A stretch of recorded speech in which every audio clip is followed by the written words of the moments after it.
That's what happens. Like business owners, if you don't take care of this part of your business, if you don't take care of the compliance side, you don't have a business, right? It's Right. sales.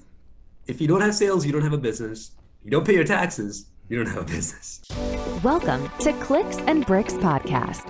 We talk about the entrepreneur mindset. If you get one shot at this, what kind of shot are you going to take? If we forget who we are, they're going to forget who you are. You've got an adversity story that's out of this world. Everything from that Main Street brick and mortar to that billion-dollar manufacturer. So Asad. for a little bit about myself, I'm a CPA, like I mentioned. I started working for big accounting firms, Deloitte, PwC, and I think it was the fall of 2020 when I really decided to take a plunge. I think I told this to somebody else from your team Yes. as well, that I was not a born entrepreneur. You know, some people are just like super duper born entrepreneurs from day Right. one. You know, they've sold lemons when they were 10 years old. They were selling fish when they were 11, 12 years old. I was always in the corporate world. When I graduated college, 2017, got into the work world, started working the 9 to 5. And then eventually around fall of 2020, I discovered that, you know, I didn't like doing this. I didn't like just being behind the cubicle, knocking out numbers, crunching numbers all day.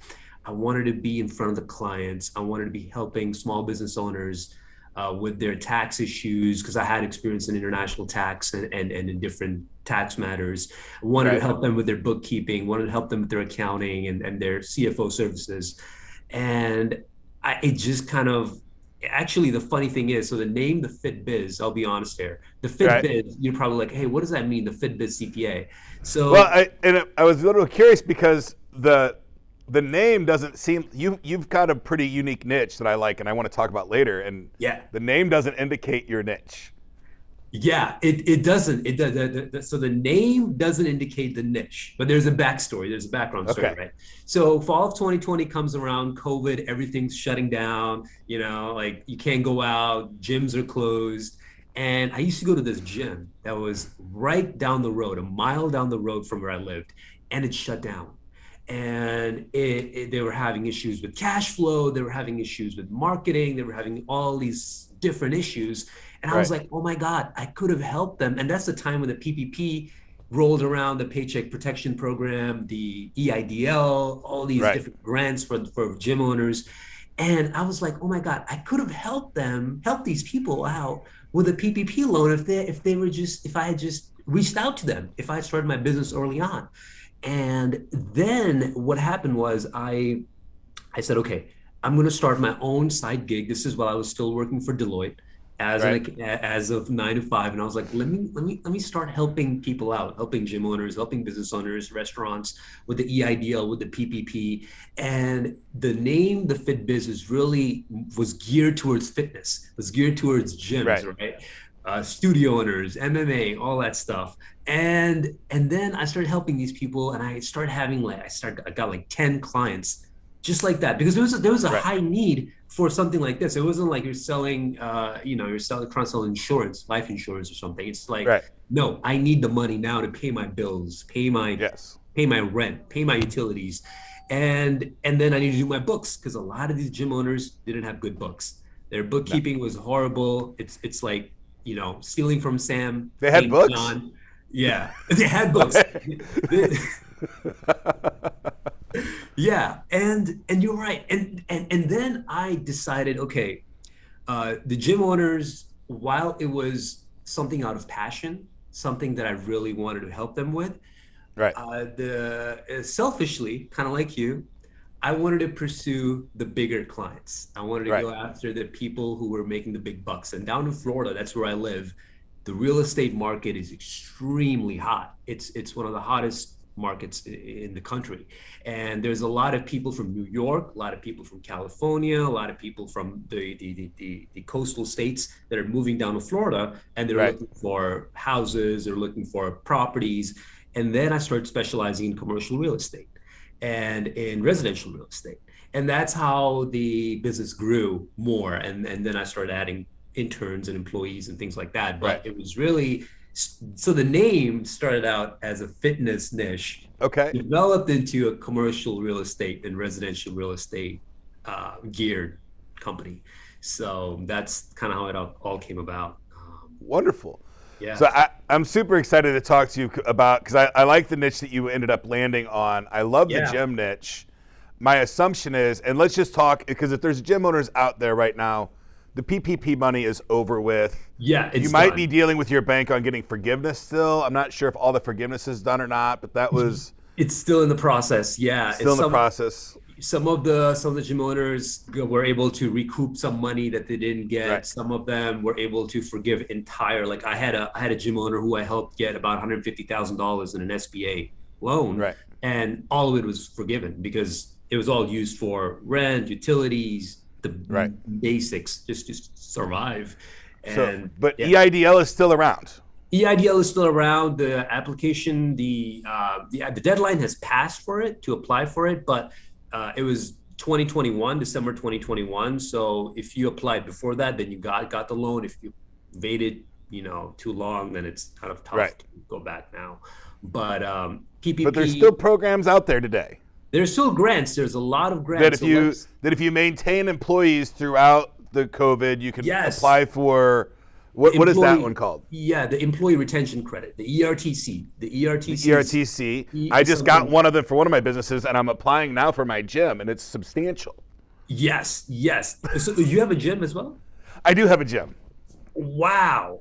I Yes. did not know that. Yeah. That's awesome. What type of gym So, is it? Powerlifting? We own, my wife and I own this. It's called BoxSTL, and I call it the most inclusive boxing school on the planet. Okay. And wow. we make boxing accessible to anybody and everybody. So I had a really hard time when I was looking for a boxing gym as an older person, walking into boxing gyms today and getting my ass kicked, right, by these younger guys. And more than just, going in and like hitting a heavy bag. Yeah. Something a little more gritty I was looking for, but also I wasn't looking to, get beat up by 20-year-old rock stars all day. So we created our own little. You could beat them up now with Yeah, your own gym. we created our own little monster, and it's been just a whole lot of fun. But Yeah. I did it because I was in business, and I was looking Right. at the gym being run very poorly, and I'm like, well, this is when I was getting into fitness for the first time in my life, when I was 40. Like, a lot of the same practices and the standard operating procedures and the KPIs that I use in the business, I can apply those to fitness, and they work. And I couldn't believe that all these fitness-minded people didn't run KPIs or keep books or keep documents on their finances, but they kept it on their health, and it blew my mind. So I'm like, well, shoot, I know how to do this, right? Yeah. So. And there's a lot of gym owners. I was just shocked.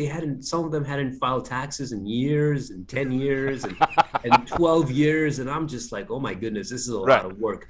But helping them, showing them, training them on how to use QuickBooks, helping them on payroll services, helping them understand the differences between a balance sheet, an income statement, a statement of cash flows. That was really satisfying to me. And that was really my main purpose in helping these small business owners gain that knowledge that you go to a CPA firm, a big CPA firm in town, they're going to charge you $1,000 just for a strategy session, right? And it's just like the cost is just crazy. And they just need simplified things, And gym owners are special people because they're all about, they don't do it for the money.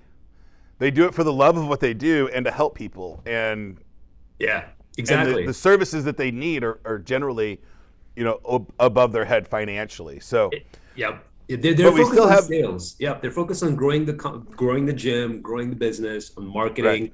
Hey, how can I sell protein shakes? How can I sell shirts? How can I sell bottles? How can I add in a masseuse to my gym, a CrossFit gym, right? Because I've got a lot of CrossFit clients, and they always have these therapists in their gym, and that's an extra source of income. But they want to expand the gym, so they need that advice and expertise, and that's where I come in and just take them there.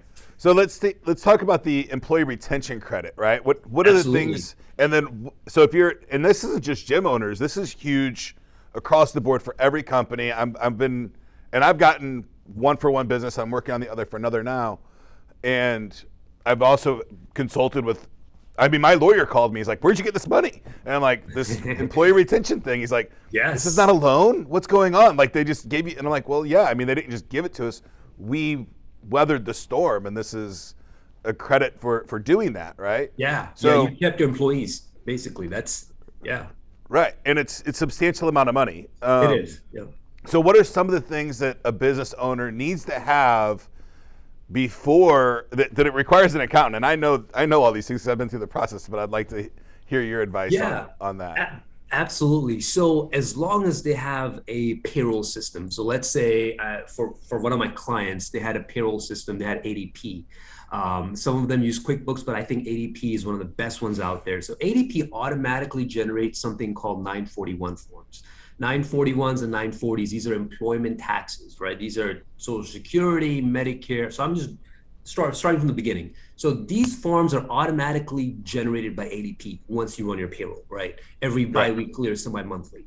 And ADP doesn't know about the ERTC. They're not CPAs. They don't know about the employee retention tax credits. They're not doing the calculations for it. So basically what I did was I went in to the ADP for my client and printed out the 941 forms, the 940 forms that were prepared by ADP, and then filed an amendment for the 941. So it's called 941X, basically for all the quarters starting from March 2020, 2021. Let's say you had certain levels of payroll on your books for employees, and this doesn't include independent contractors. This is generally only going to be your W-2 employees. Right. These employees, let's say you had $12,000 of payroll every quarter, or let's say you had $24,000 of payroll every quarter. You can recoup up to 70 to 75% of that money each quarter by filing an amended 941. And this is just incredible because all that money, not only can you take care of liability in future years, but invest that money back in your business, grow your business. Yours. It's yours. Free and clear. There's no income tax on it. There's no income tax on it. There's no tax liability, no payroll tax. All that's taken care of. You've done the 940s. You've paid your Social Security, Medicare on those employees for the past 2 years. The government is giving you that money for free. You take it. You put it back in your pocket and just have fun. Now, my experience, it takes about 4 to 6 months to get that turned around. It does take 4 to 6 months. Sometimes I've seen some people get it early in about 8 to 12 weeks. Okay. But sometimes it can take about 16 weeks. And trust me, I have a client who filed their returns in September 2021, and they're still being processed. They still have not been processed. IRS is extremely slow. They're very bureaucratic. They're very red tape. Yes. They don't want to get things done fast. You wish there was a robot behind those doors, but it's just absolutely. It's just people, not to offend any IRS people out there, but it's just they're not the smartest people out there in terms of the representatives. Well, they're just dotting their T's and crossing their I's. That's it. That's their job. So get me out of here. So and that's the employee retention credit. Yep. And you could help businesses get that. Absolutely. We can help. We've helped multiple businesses get employee retention tax credit. Like I said, the client that I just mentioned that we amended the 941s for, we helped them get over $30,000 in employee retention tax credits. Right. Also help them with another credit called R&D credit, which we can get into later. But research and development, it's big. If you're an IT firm, you're a gym owner, you've developed something internally, man, all that money, all those costs that you're giving to your vendors and contractors, suppliers, all that money is back in your pocket. You just gotta absolutely. Yep. You just gotta approach your CPA, your tax advisor, whoever it is, and let them know. I had to, in this last one, I had to supply profit and loss statements for each quarter. Is that typical? Yeah, you need to supply. So the IRS will ask you for a lot of documentation. They're going to ask you for bank statements. They're going to ask for the ERTC, not necessarily. For the ERTC, they're just going to ask you to provide worksheets, calculations, and then your 941 amendments. But for, let's say, the R&D credit, let's say for another big tax credit out there, related to your software or your suppliers, you have to create P&L. You have to create a P&L. You have to create a balance sheet. You have to create a statement of cash flows. You have to show your 12 months of bank statements. If you haven't filed your returns, you got to file those returns. Absolutely. You got to get those in. So they're going to ask you for tax returns, things like that. So this is huge for any business out there. And if you haven't done it yet, if you haven't taken advantage of all the government programs, get in contact with somebody. And if somebody wanted to reach out with you and have help through this process, how would they get in contact with you? So they can go to my website called www.fitbizcpa.org. I can even share my screen here if it's okay. Yeah, we'll throw that on the bottom. Perfect. And phone number, email address, all that stuff. So and this is wildly important to get this done. It's not forever. If you miss the EIDL loan, which was I think a 1% interest loan for 30 years, and it was a lot of technicalities. Game changing. But this next one that's up right now for the retention credit is the ERTC. The ERTC, the R&D credits, those are, if you didn't apply for those in 2020, 2021, reach out to us. Also, the one thing that differentiates us from the other CPA firms is that we give personalized attention. So it's like you can text me, call me. A lot of CPAs, they'll just turn their phones off after busy season. Right. That's not how we work. My number is 407-990-2002. It's just just call, text. I'm on the phone. Throw that right across the bottom. So awesome. That's all the stuff that's relevant today, right? Yes. Like right now today, people need to get on it. If you're running your business, it does take a long time to do. And you're like, scratch your head like, man, I don't have profit and loss statements. I don't have all that stuff. This is a lot of money that we're talking about. How much does it cost them to come to you and start this process? So it really depends on the scope of work. So let's say they haven't filed their taxes in a long time. Let's say they don't even have QuickBooks. Let's say they don't have any. They only have. Let's say that they're filing every year, but they don't have any profit and loss statements. They're just running their company like a checkbook. So if they're doing that, then it would be a case by case basis. So it can be. If you just want a simple tax return done, I could get you out the door in a few $100, right? But that's not where the value is. The value is in tax planning. So I offer bundled packages.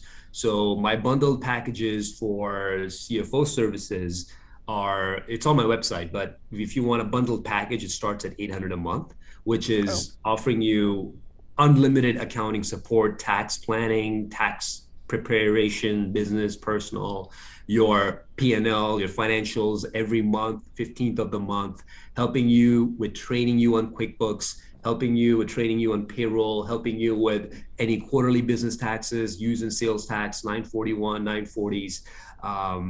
In Florida, there's a lot of different, type of tax rules and regulations, so you have to comply. You get unlimited support. You get that, IRS resolution. Getting on the phone with the IRS can be a tough. Now, let me just understand. So, do you become like a virtual CFO or the official CPA for the? Yep, exactly. So we start off by offering tax planning, but tax planning and good bookkeeping and accounting go in hand, right there. So you can't separate the two. So instead of you having to go to a bookkeeper and pay them $300 a month or $250 a month, or go to an attorney to get your operating agreement established for a business, do your S corp filing, or do your tax preparation with Liberty Tax, you just come to us. We're a one-stop shop. We offer everything to you for bundled discounted rates because we can do a la carte, but the discounted packages are everything that you need for a small business, and we're your highly personalized accountant, your CPA. Right. So that's something that I think is really, really important for a lot of, and this is for a small business owner that's just getting started, or maybe a couple of years, or even the guy that's sitting on the couch planning to start a business. Yeah. When you have a CPA or a CFO for your company, it removes your personal liability for simple mistakes, right? If you're doing your own accounting, you're liable for every mistake that you might make. But if you have a CFO, now that doesn't mean that if you have a CFO, you can steal and do tax evasion. If you're doing it intentionally, It's you're called tax liable. planning, Ken, not tax evasion. But if you have a CPA that can help you and they know how to do these things, and Yes. and the liability is on them, not on the business owner at that point. Exactly. And which is huge. Which is huge because we're not.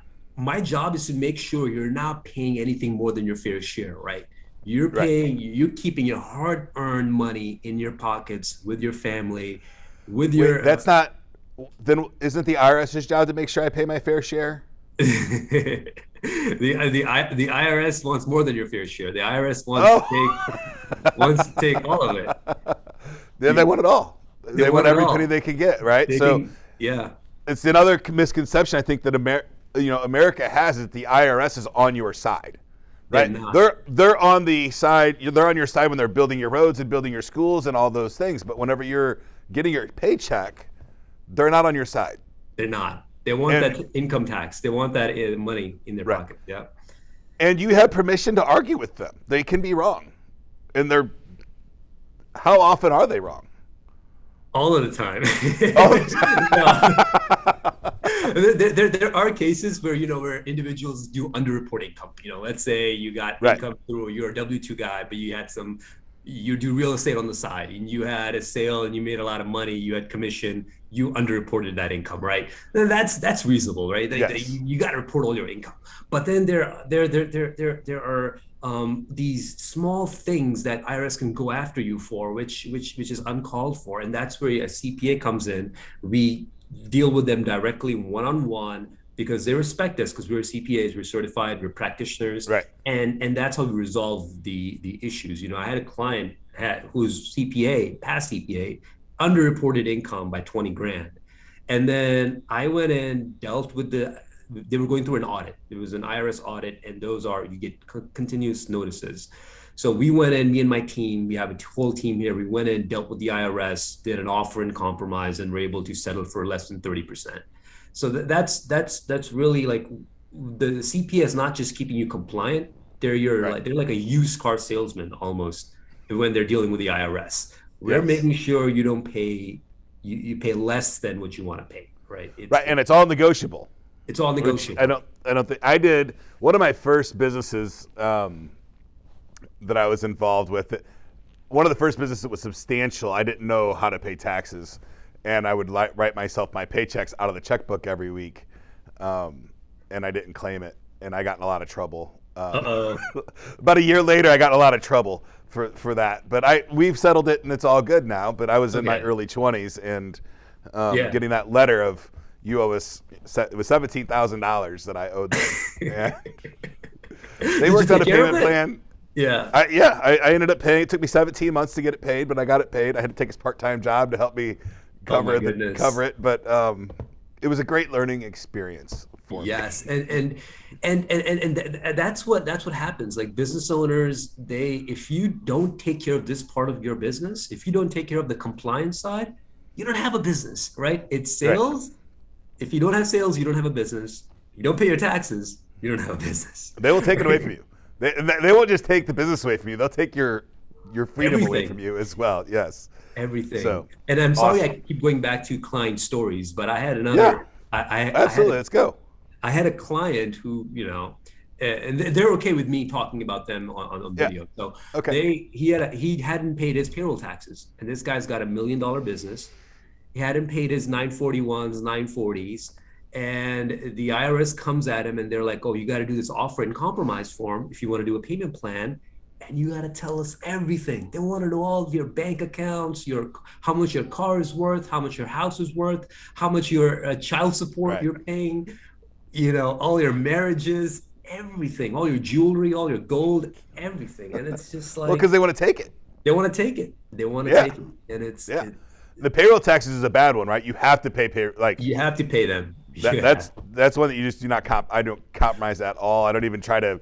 Because it's not even my money, right? It's my employees' taxes that I'm paying. Exactly, on their behalf. Yep. Yeah, it's a dangerous game to get behind on payroll taxes. So, okay, so let's tell the story real quick about you're a solopreneur. You started 2020 in the pandemic.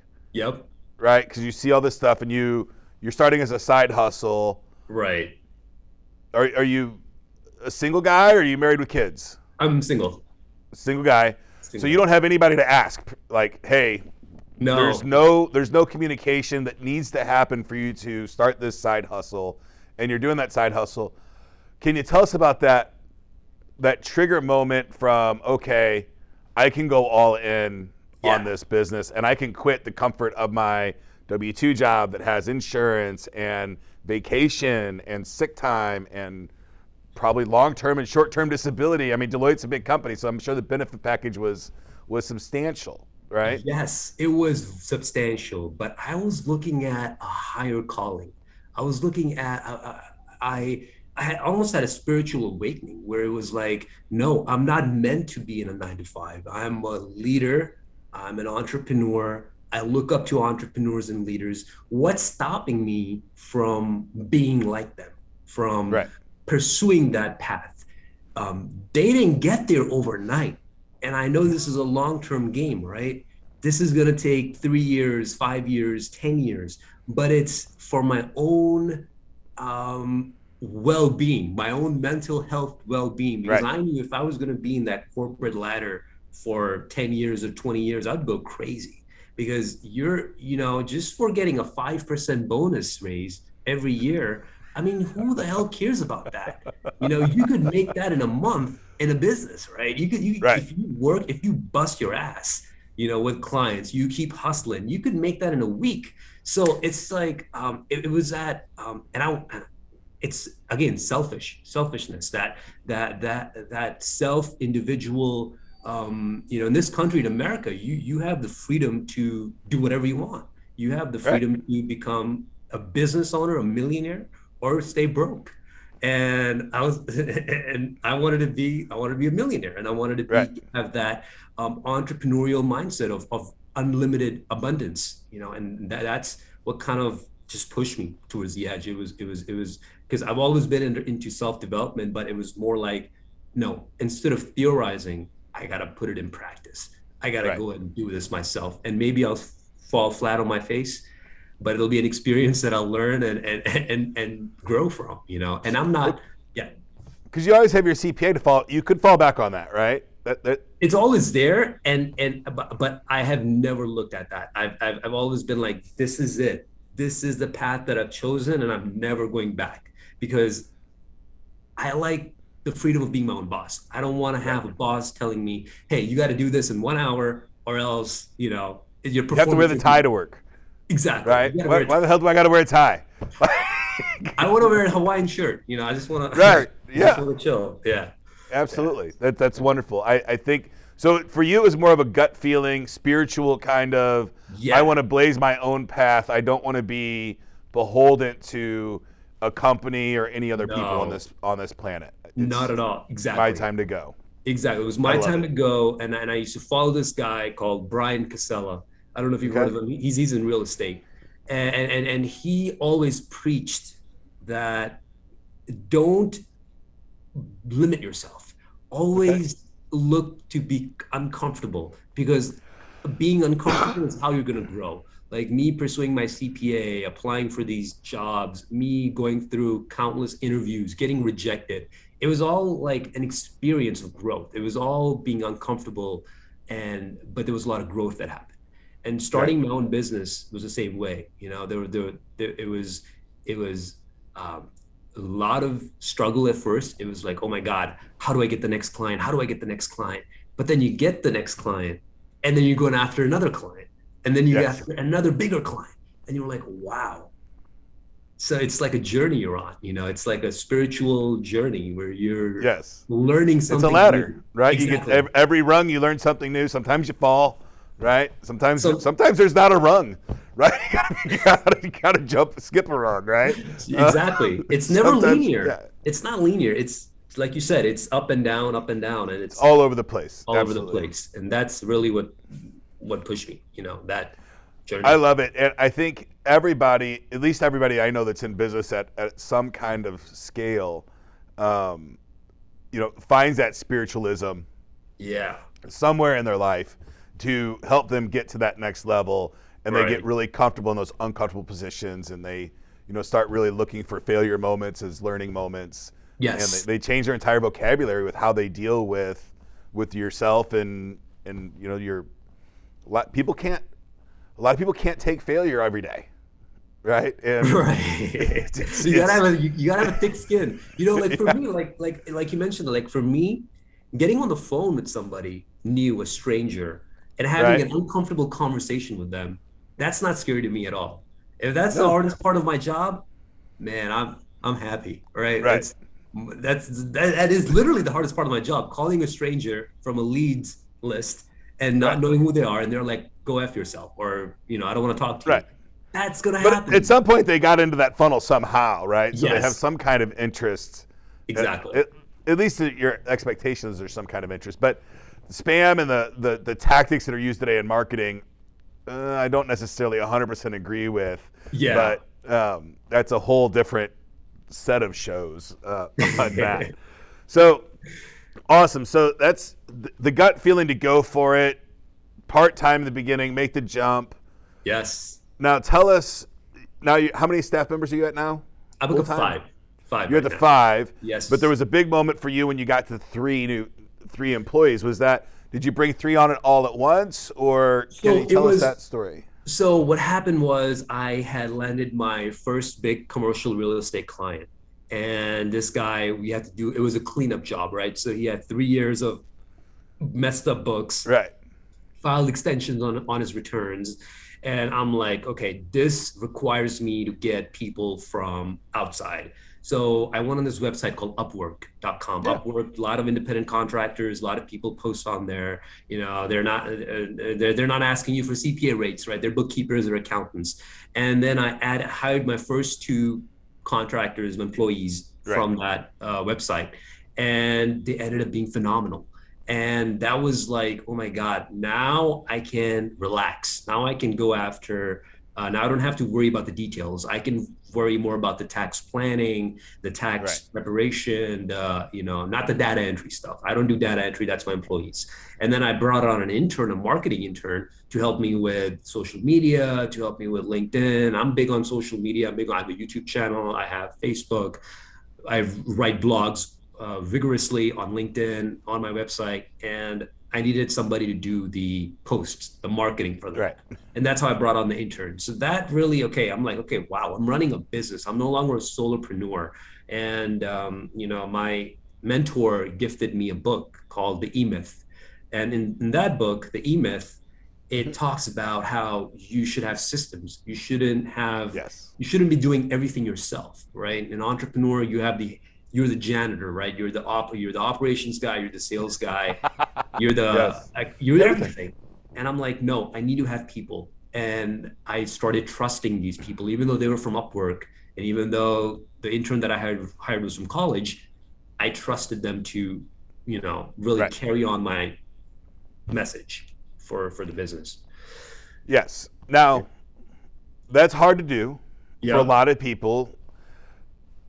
But you 2 accountants, 1 social media person. Yes. And you're letting them run. You got super lucky by getting 3 good candidates right out of the gate. Yes. Right? It doesn't always happen. I joke a lot of times, say, for every 10 people we hire, we get 1 rock star. Right? For every 50, we get 1 superstar. Right? And I look at rock stars are the guys that come in and just chug and they do their job perfectly every day. And the superstar is the guy that brings it up a level. Right? Yes. So is how I categorize. Yeah, it's hard. A lot of times, especially on Upwork sites and things like that, you get people that are going to do the bare minimum, right? They do the exact scope of the job, and even if it's a little miscommunicated, they don't come back to the till and say, hey, is this really what you meant? Right. So it's a challenge. Yeah. Right? It is a challenge to get great staff. Sometimes you get lucky, sometimes you don't. You just got to, if you don't get lucky, you got to be able to let them go and move on with life. But I think it's really important for people that are doing their startup. If I was an accountant today and I wanted to do my own startup, my own side gig, Upwork would be one of the first places that I start posting on so that I can start getting income from somewhere other than a boss. Right? And start booking my own jobs. So I think today there's never been a better time Yeah. to start your own business or your own side hustle, solopreneur or larger. But now you're at 5. You were at Yes. 3, now you're at 5. Yes. Is that so? Are they all contractors or are they full W-2s? So they're all 4 of them are W-2s. One of them's a contractor. Okay. The social media intern, she's not a full-time right now, but the W-2s I hired from Upwork. They were so good. They showed loyalty. It's hard to get loyalty on there. Right. And somebody recommended that when I first started my business, I was always thinking like, I was thinking like a real estate guy. I was thinking like a insurance guy. I was more like calling people on the phone and going door to door. And I didn't want to do the posting for myself Upwork, like I offer my CPA services. It's more like I want to go and build a relationship with somebody. I want to go introduce myself. Hey, my name's Asad. I'm a CPA. I want to help you with your taxes. And I would just go to these small business owners and tell them I want to offer them a free tax analysis. I wanted to share with them how they could maximize their tax savings with the S corp. Help them with their spouse, putting them on the payroll so that they can get a write-off on the return, and things like that. So it was more of like building a relationship with the client, with the local community here in Orlando, rather than just being a virtual robot, or on the internet. A lot of people are doing that now. They're like on the internet virtual, and I'm just against that. I'm like, no, you got to go out there, build relationships, talk to people. Well, even if you're on the internet, you can build relationships through the internet. Yes, but it's not the same as in that one-on-one. Like what I'm saying, what I'm talking about. When you go to a coffee shop, when you go to lunch together, you get to know the personality of somebody. You get to know, hey, will this person be a good fit? Hey, is this CPA an introvert? Are they an extrovert? Are they asking questions? Are they a good listener? Things like that. That's what really motivates me at the end of the day. Yeah, the client relationships. So, employees, you got super lucky and you nailed it right out of the gate. That doesn't always happen for the people out there looking to do this process, but stick with it. You'll find great talent. Now, your CPAs and your accountants, that work is wild. It's objective, right? There's not a whole lot of word for subjectivity. Here's the laws. This is how I can interpret them, or this is how I interpret them, and this is how we can execute the best return. But on the other side of that fence, and I find most people are either really good with subjective work or objective work. And as an owner, you got to be able to flip that switch, and it's hard to do. How do you deal with your social media person and how do you get the trust that they're going to understand the nuances of your subjectiveness of what you're wanting to, present yourself as your brand, as your personal brand, your company brand, and all of those things? That's a much bigger challenge. It is. It is a bigger challenge, and it was. So I did some micromanagement. I told her, listen, these are the guidelines. This is what you got to say. These are the key words, but then you run with it. So I gave her the freedom to really showcase the attractive qualities, picking out the pictures, picking out the timings to post, picking out what platforms to use, like TikTok. She introduced me to TikTok. I didn't know anything about TikTok. She talked about making videos, 1-minute videos on tax topics on TikTok, and then Instagram. And now you can do 10-minute videes on TikTok now. Yeah. As of last, I think 2 weeks ago, you can do 10-minute videos now. That's on awesome. TikTok. Yeah. And then she talked about, hey, why don't you do Instagram videos, Instagram Reels?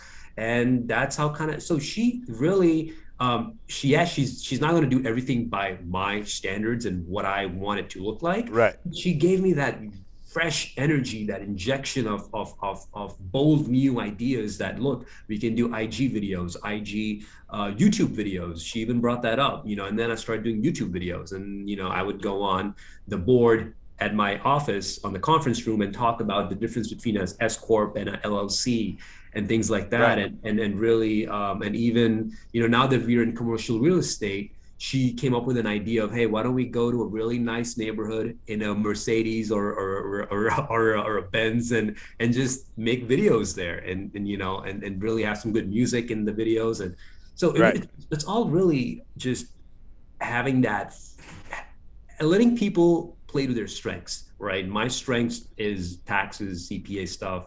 Her Right. strengths are more like, okay, creativity, IG, videos, digital marketing, things like that. And Yes. it's, I love that philosophy. Let people play yep, to their strengths. yes. And we don't have a whole lot of time here, and I don't want to talk too much about human resources because I love your story, but I think you've got some unique perspectives here potentially. It frustrates the heck out of me when I let people play to their strengths, right? And they have this job to do, and there's other work to do within their wheelhouse that they tend to not do at a high caliber because it's not the work that they enjoy doing. Yes. How do you make sure that the person's one playing to their strengths, but also doing kind of the work that nobody wants to do? Like I don't have a great example. Like I don't like balancing my checkbook. I do it every day, but I don't like doing it. And somebody has to do it, right? And Right, the grunt work. actually, two people have to do it every day Yeah. in my system. So, a lot of people will just start neglecting that work. Yeah. So early on, I developed a feedback model, right? I developed being at these big accounting firms, be working for Deloitte, PwC, I learned that every firm has a performance evaluation. And it's not something to offend anybody. It's not meant to be mean to anybody. It's not mean to, try to have grudges against people. It's just Right. something you need in a business. And so I developed a model of 5 stars. So there's 1 star meaning you're below performance, 2, you're at your average, 3 is you're at your level, 4 is you're exceeding, and 5 is you're an all-star. So Right. based on certain criteria, based on your quality, based on your proactiveness, based on your communication skills, all those things, and this is applied to my bookkeepers, accountants, and my social media intern, where it's like you're going to get rated every quarter based on this, and then we're going to have conversations on how we can put you on a improvement plan, or how we can Right. get better.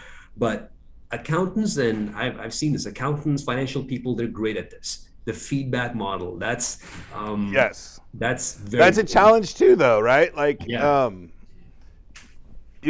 Somebody, and I have a very similar model, right, on how I review the staff, but I find it very challenging for attendance, right? I can't give anybody a 5 on attendance because the expectation is You that show you're up. always here. You show up. That's the expectation, and actually showing up 10 minutes early and clocking in early is a bad thing too. So, Yeah.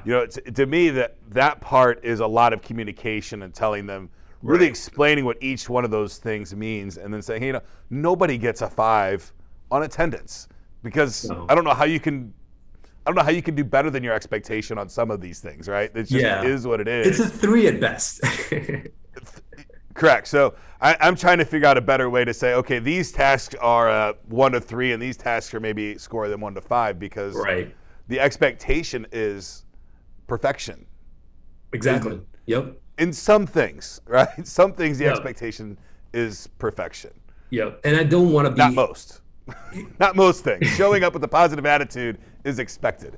Yeah, showing up with a positive attitude, getting your work done, not having your hand being held by your boss, and I hate that. It's like if I give something to my accountants and my bookkeepers, I expect them to make a list of questions and then come back to me, and not just like consistently ask me questions. And that's something they're good at. But with a social media intern, it's more like it's different. It's a different dynamic because she's Their not creative mindset, hopefully their creative mindset, right? Which is exactly a different person to deal with. a different person to deal with, and it's with the social media intern, it's more like, okay, let's write on the board what your ideas are, and let's write mine, and then let's come to a compromise, right? Let's come to a middle ground rather than Right. my way is the highway. Like I hate doing that, and it's more of like, and I'm not a traditional manager or a partner at a CPA firm. I'm more of like the new age. I hate saying that word new age, but it's more like I want to know what your thoughts are. I want to know what your thinking process is. But in terms of being professional, yeah, I expect them to be professional. No matter if you're a social media intern or accountant, you gotta Right. show up, do your work on time, and then if you don't, we have a conversation about it. And Right. thankfully, I haven't had to fire anybody yet, so it's That's a tough one. yeah, It's one of the harder ones that I've ever done. I'm getting better at it as I get older, but it's an important one to do in business. You'll have people, if you don't have this process set up early. right. What has happened to me is I don't want to have the confrontation with people, so I'm like, oh, it's not that big of a deal. I'll blow it off. And then I blow it off so much, and then I gain resentment towards the employee, and then I end up being mean to them, or Yeah. and it creates just a bad environment. But we're humans, and we learn how to deal with this stuff Yeah. over time.